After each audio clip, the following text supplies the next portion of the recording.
हरे कृष्णा।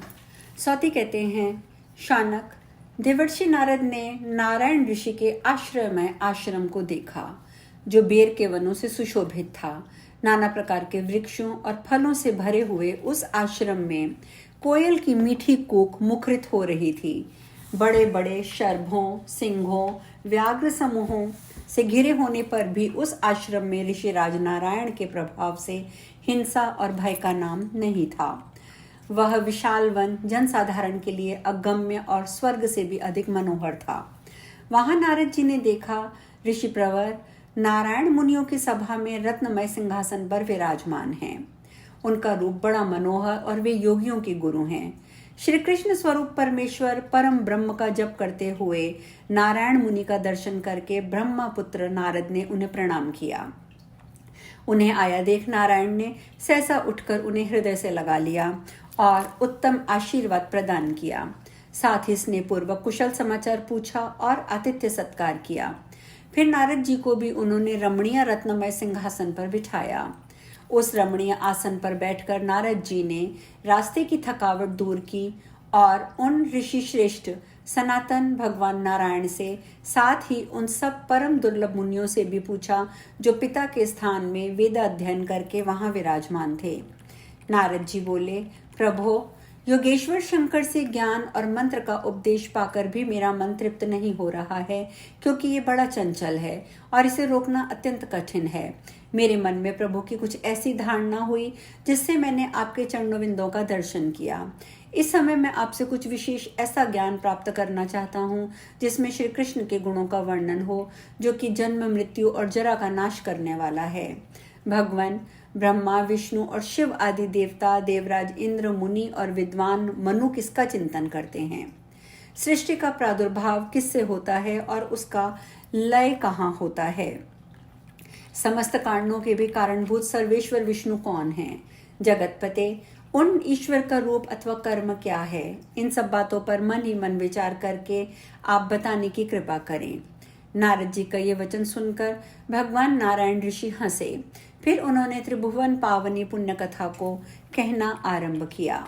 श्री नारायण बोले, गणेश, विष्णु, शिव, रुद्र, शेष, ब्रह्मा आदि देवता, मनु, मुनिंद्रगण, सरस्वती, पार्वती, गंगा और लक्ष्मी आदि देवियां जिनका सेवन करती हैं, उन भगवान गोविंद के चरणाविंद का चिंतन करना चाहिए, जो अत्यंत गंभीर और भयंकर दावाग्नि रूपी सर्प से आवेशित हो छटपटाते अंग वाले संसार सागर को लांघकर उस पार जाना चाहता है और श्री हरि के दास्य सुख को पाने की इच्छा रखता है।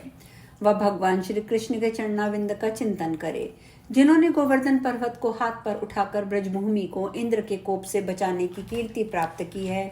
वराह अवतार के समय एकांड वर्ण में जल में गली जाती हुई पृथ्वी को अपनी दाढ़ों के अग्रभाग से उठाकर जल के ऊपर स्थापित किया, तथा जो अपने रोम कोपों में असंख्य विश्व ब्रह्मांड को धारण करते हैं, उन आदि पुरुष भगवान गोविंद के चरणाविंद का चिंतन करना चाहिए।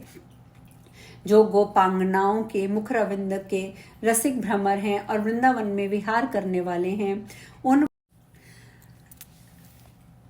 परम पुरुष रसिक रमण रास राशेश्वर श्री कृष्ण के चरणाविंद का चिंतन करना चाहिए।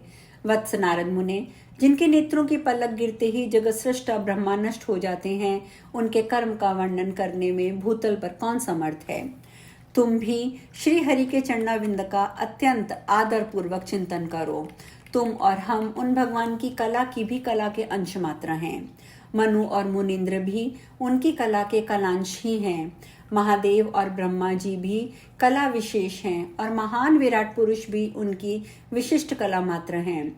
सहस्त्र सिरों वाले शेषनाग संपूर्ण विश्व को अपने मस्तक पर सरसों के एक दाने के समान धारण करते हैं, परंतु कूर्म के पृष्ठभाग से वे शेषनाग ऐसे जान पड़ते हैं मानो हाथी के ऊपर मच्छर बैठा हो। वे भगवान कूर्म अर्थात कच्छप श्री कृष्ण की कला के कलांश मात्र हैं। नारद, गोलोकनाथ भगवान श्री कृष्ण का निर्मल यश वेद और पुराण में किंचित मात्र भी प्रकट नहीं हुआ है।